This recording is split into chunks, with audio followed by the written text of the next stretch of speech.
there. So I'm coming at you with a part 2 to my how to take care of extremely damaged bleached hair. So some things I want to address. In my last video, a lot of people were like, oh my gosh, you like really need to like cut all your hair off. You need to like do this and that to your hair. Your hair is super damaged. Oh my gosh, you like messed up your hair. Like, yeah, like I said in my last video, I have been doing this for almost 6 years. I've been bleaching my hair by myself at home for almost 6 years. That's why I was so calm in my last video when my hair was falling out, because I've been through it multiple times. And for those of you like wondering if my hair is okay, my hair is like completely fine. It has gotten so much better. I slept with braids in, so that's why they're all crimped right now. My hair's crimped. But yeah, like I have a lot of hair growth. It's been 4 months since that last video. And this is my hair a week after I bleached it, and as you can see, it looks pretty good. And my hair has just been amazing. Like I haven't done anything to it besides, you know, all the tips that I gave the last video, and like, it's okay. I dyed it pink, obviously, but yeah, like I had a lot of people say that I need to cut off my hair. I did not cut off my hair. Most I did was cut off 1 inch from the ends. I think a reason why a lot of people were concerned about how my hair looked was because I showed them the unfinished product, where it was like, you know, like half white up here and silver down here, so it was two-toned. And also I like didn't show you the finished product, which was just like pink. But I'm here to give you guys some more tips on how to take care of damaged hair, and also some tips on when you're actually bleaching your hair, what you can do to make it go as smoothly as possible. So tip number 1 is when you towel dry your hair. I think this is for any hair, not just damaged hair, but when you towel dry your hair, you should not be like taking the towel and like rubbing it like this with your hair. That damages your hair so much, and it also tangles your hair a lot. So what I do, instead of like rubbing or like doing this action when I'm like drying my hair, I use the towel and I like clap it between my hands. I brought a towel to demonstrate. So instead of like doing this action, which damages your hair so much, I just like squish my hair between the towel like that. So I'm just like trying to press it, absorb all the liquid without causing any friction, and I just like pat my hair like that until, you know, it's towel dry. Tip number 2 is that when you're sleeping, to protect your hair, I would put your hair in like protective hairstyles like braids or like buns. And that's because when you're sleeping, you know, you roll around a lot. Well, at least I do. I roll around a lot. I'm like rubbing my head against my pillow. So again, a lot of friction. So if you put your hair in braids or buns, it actually protects your hair from being all like crushed up against your pillow. And it also, like, when the next morning you have like cool, like styled hair already. Like this, I woke up with my braids, took the braids out, sprayed some hairspray in it, done, I'm good, and I'm good to go. And it also like just gives a shine to your hair for some reason. What I've noticed is just like when I do those protective hairstyles, my hair just looks so much more healthier and nicer.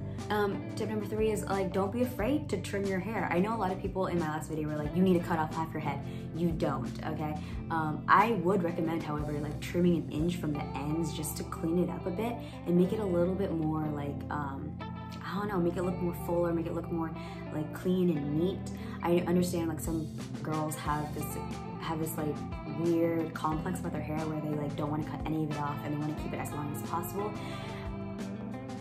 I think it's better to have shorter, healthier looking hair than longer, straggling looking hair. Does that make sense? And that doesn't mean, I'm not telling you to cut off like half your head. I'm saying like just trim off the bottom, clean it up. Tip number 4 is just know that like your hair's journey to being healthy again is not gonna be a fast one. It's not gonna like happen overnight. It's not gonna happen in a week. It's gonna take at least a month or 2. I know like a lot of people, they're like smothering their hair in oil and they're like doing hair masks every day to get their hair to go back to normal as quickly as possible. But like, that's not gonna happen. It's a slow process. It is a marathon, not a sprint.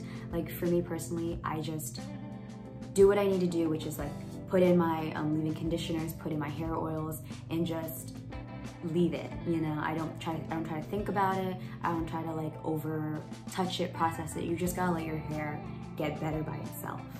Tip number 5 is if you're dyeing your hair, just know that dyeing your hair still damages your hair. It's not as bad as bleaching, but it's still like pretty bad. Example, my hair is a little bit oily right now, but like you can see how like right here's brown. I didn't put any bleach on that. That's just from my hair dye. I put it on the black part of my hair and it turned it like a little bit brown. So it's still like, the developer's still like kind of lifting your hair. So just know like you should not be dyeing your hair a lot. I think you should wait until the very last, like until your hair is almost like completely white again before you re-dye it. For me, I re-dyed my hair once more after my initial first dye. So yeah. So on to what to do during you're actually bleaching your hair. Now again, I am no professional. I have no formal education. All of my knowledge comes from trial and error that I've done on myself. And since my last video, I've actually bleached 2 of my friends' hairs. So this is based off of all personal experience. Again, no formal education. I am not a professional. So whatever I'm telling you, this is just based off of what I've done in the past. So when I bleach people's hairs or when I bleach my own hair, I notice like I just go to Sally's beauty salon and pick any like bleach powder and any developer. I prefer cream over clear. Clear is just too watery for me. Cream's a little bit thicker and it like sticks better. I've used like high-end bleach powders and developers, and I've used like Sally's Beauty like brand developer and bleach powder, and I honestly think they work about the same. It's just one's a little bit more expensive and one isn't. However, I do think that Olaplex, I think it's Olaplex number 3 or number 2. It's actually Olaplex number 1. So the whole Olaplex series, like Olaplex number 1, 2, and 3, I think those, if you really want to make sure your hair doesn't fall off, I think it's really, I think it's a good investment to make. They are a little bit expensive. I think it's almost like $200, like $100 something for like the full set, but it lasts you a while, and it's a little bit extra insurance to make sure that your hair doesn't fall out, and it just helps like strengthen your hair and also just helps prevent damage. So when you're bleaching your hair at home, I think it's very important to understand timing. Let's say you start on like this side of the head and you start at the bottom.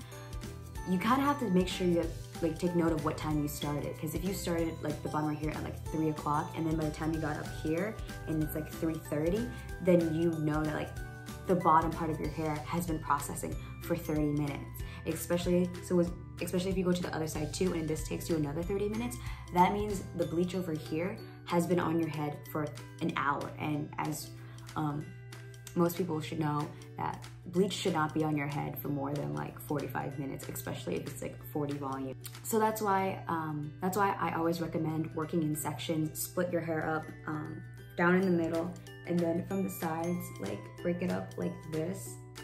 So bleach this section, bleach this section, while also keeping track of time, because then once, you know, one section reaches the 45-minute mark, you can wash that section out while letting the other sections still process. This is an arduous tactic, but like it's the safest way to ensure that you're not over processing your hair. For me personally, I don't know if you guys can see this, but like, oh, if you can see, I have this like little clump of hair right here that's been broken off, and that's because I started at the bottom of my head, and by the time I made it to the top, that piece has been processing for over an hour, and that's why it broke off. So I think it's just really important to keep track of which parts of your hairs you started with and how long the bleach has been on your head, and then to wash it out accordingly. Hello out there. It's been like a month since that last clip.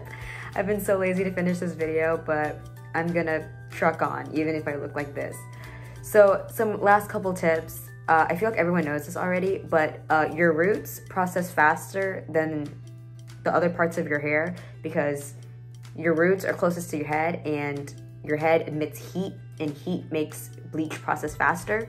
So when you're bleaching your hair, save the roots for last. Bleach everywhere first, and then go in with the roots. A lot of comments from my last video were saying like, why do you recommend to blow dry your hair? That's so bad for your hair. I only recommend to blow dry your hair because your hair is really weak when it's wet. And sure, I can wait to like air dry my hair, but it's gonna take a super long time. And also like, I still have stuff to do. I still need to like go to work, like go to the gym. I don't know, do stuff, put my hair up. And if I do all those things, I'm just putting my hair more at risk for breakage. Like if I put my hair in a bun and then take the bun out, like I'm most likely gonna rip my hair. If I go to sleep with my hair wet, like it's, again, more likely gonna damage my hair than if it was just to dry it. So I'm more of like, just dry it once and then done. And another one of my big tips for my last video was only wash your hair once a week. So you're only really blow drying your hair once a week. So it's not that much damage. Finally, last tip, this is just a reminder that, you know, hair is hair and it will grow back and you will inevitably be okay at the end of the day. Coming from a person who has been to the point where their hair is falling out, where my hair is like straw, it feels like straw, super dry. Like I've always been able to bounce back from that. Like, and I'm pretty sure you can too. As long as you just, you know, treat your hair with a little bit more loving care, like you're fine. Everything will be a-okay and you're gonna have cool, awesome hair. I don't think, you know, the fear of damaging hair should discourage you from doing it because, you know, you only live once and life's too short not to have fun hair. Anyways, thank you guys so much for watching and see you next time. Bye!